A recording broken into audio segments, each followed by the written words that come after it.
Good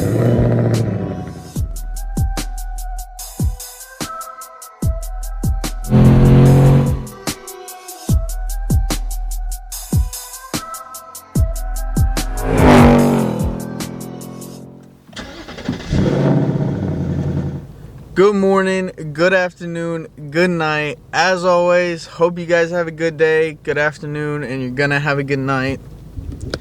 It is currently 6:33, and as you guys can see, we have our first oil change on the 2024 Mustang. I'd recommend you guys getting an oil change on any brand new car within 1,000 to 2,000 miles from whenever you bought it. It's raining today, so it might be kind of hard to film this 1 month review of the 2024 Mustang, but I'm gonna make it work. If I have to stand in the rain, I have to stand in the rain. You guys, this video is going live the day I'm recording it. Stop the cap. So obviously you guys are watching it right now, so I don't know why I'm yapping about uploading it and not uploading it, because at the end of the day, you guys are watching it. I'm just saying I might have to stand in the rain or whatever. But enough yapping, let's get into the video. Peace. Alright guys, catching up from where I last left off this morning. It's currently 3 o'clock. I don't know. There you go. It's currently 3 o'clock, so it's been a couple hours since I recorded this morning. It started raining here. Wasn't supposed to rain, but it did. That's Texas. Quick shout out though to NextGen for sending the ceramic coating product.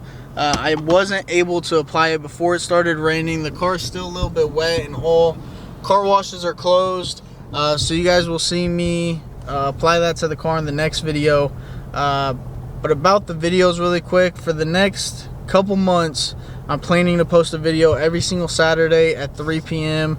I already have about 2 months of plans. I got performance parts coming in, I got carbon fiber parts coming in, Texas 2K is coming up, and you guys know we're here in Dallas, so it's a guarantee we're going to that. So I got a bunch of stuff going in, but that's enough talking about that. Let's get into the 1 month review on kind of what I like and dislike about the car so far. So let's get into it. Alright guys, so purchased the car January 8th of 2024 obviously, and I have put about 2,200 miles on the car, so I have driven it quite a bit. I drive it every single morning to work, drive it home from work, every single weekend I go drive a lot, go to the car meets, you guys know that. And really quick, if you guys don't know, the previous car I had before this was an upgraded turbo all-wheel drive Q60, so going from an all-wheel drive car to a rear-wheel drive car is a huge difference. But I gotta say, it's a lot more enjoyable, and even though this has a lot less power than the Q60 had, it feels like it has more of a punch just because it's all-wheel drive, so you get pushed back in your seats. It's a very enjoyable car. If you guys have never driven a Mustang, I would go to the dealership, give this one a test drive. It feels nothing like the S550, to be completely honest. You know, they definitely worked on the handling of the car and just overall how the car feels. I don't know if it's because they got this big ass screens, but that helps out a lot, at least to me personally. I know a lot of people have been saying they kind of wish it still had the old screens. It gives it more of a muscle car feel, but coming from an Infiniti that had 2 screens here, even though it was the 2 screens for the past 7 years, this is still an improvement, and I definitely like that about the car. So now, one thing I do want to get into the screens really quick, and this is one flaw that I noticed about the car. So if I turn off the car, open up my window, say I'm at a car meet, I want to show my buddy the car or whatever, so I turn it on and I want to show him the valve exhaust, the different types of exhaust. So I hit the Mustang here. Well, it worked because immediately, I guess, because it's warm. But sometimes whenever I click the Mustang right after I turn on the car, the Mustang logo pops up and it takes like 3 minutes for it to load. Sometimes I have to go back to the home, click the Mustang after 2 minutes, and to actually get this screen to load. And I think that's just that Ford isn't used to throwing this much tech into the screens. so sometimes it's a little bit laggy, sometimes there's a little bit of issues with it. And another thing that I don't really like too much is that they put the AC and everything up here in the screens. I kind of wish that they kept that all in the buttons, like you had knobs or whatever.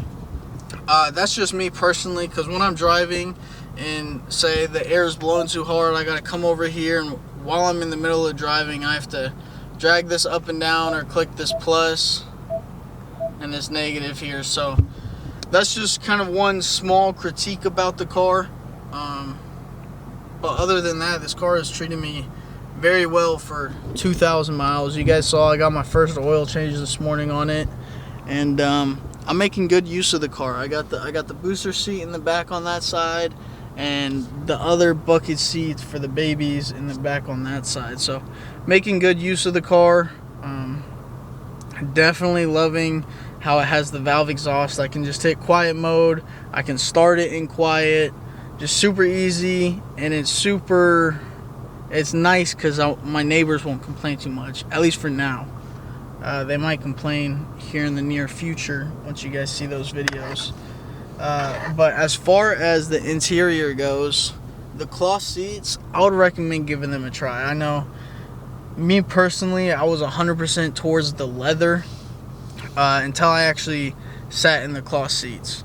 They're fairly comfortable, you save money, you know, your screens don't connect, but that doesn't matter too much because it's just black. So I would recommend the seats. I have no complaint about the seats so far. I was looking at seat covers just to, you know, spice up the car a little bit, maybe do like a black with red stitching or something. I don't know yet, because there's not too many companies that are making seat covers yet. There's not too many companies really at all that's doing anything for this car yet. That's just because tuning isn't coming out. But there is an update on the tuning. HP Tuners is possibly thinking that they're going to be able to do tuning, but it's going to be one of the things you have to ship the ECU out, kind of like on the BMWs and what they're doing on the F-150s. So it's not what obviously anybody would prefer, but at least it's tunable. But don't quote me on that until you know, like the big tuners like Lund Tuning and Palm Beach Dyno. Tuners like that actually tell us what's going to be happening with tuning. But really quick, let's hop out of the car, kind of do a walk around of it. And this is going to be a shorter video, to be honest, just because I got errands to run, and there's not much to say about the car, but I love it and I enjoy driving it. So let's hop out of the car, talk about kind of what I'm wanting to do and what I like about the exterior of it. So alright, so hopping out of the car, if you guys didn't see my purchase video of the car, I got the midnight package, so everything is already blacked out. I got carbon fiber part for that coming in and that coming in, so you guys will see the install on. There's gonna be two parts for the carbon fiber, just because carbon fiber is coming in at different times. It takes a while, but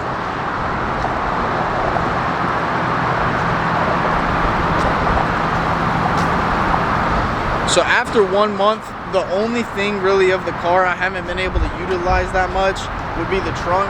As you can tell, this is probably the cleanest part of my entire car. As you guys saw on the inside, I got the baby seats already in. I got everything already in. One other thing that I don't like too much about it is this almost looks like carbon fiber from a distance, but there you go. All that is, I'm gonna get back in the car because it's kind of loud out here. All that is it's plastic with like lines in it. So those are really my only complaints on the car. The car feels powerful. Obviously, coming from an all-wheel drive car to a rear-wheel drive car, it's gonna have a completely different feeling. The car is running perfectly fine. I've had zero issues with it, besides the little screen issues I was talking about. But that's no biggie, you know. I'm not surprised there's a little bit of issues in the tech, so I can't complain too much. That's kind of the 1 month review on this car. Is there's nothing really to complain about. And so I hope you guys enjoyed. If If you guys have any complaints or have had any issues on the car, comment down below if you have one already. And I'll see you guys in the next video. Next video is going to be installing carbon fiber part 1. Like I said, that's going to come out Saturday at 3 p.m. You guys are watching this one on a Sunday is whenever this came out. And you're going to have a video every single Saturday at 3 p.m. going forward.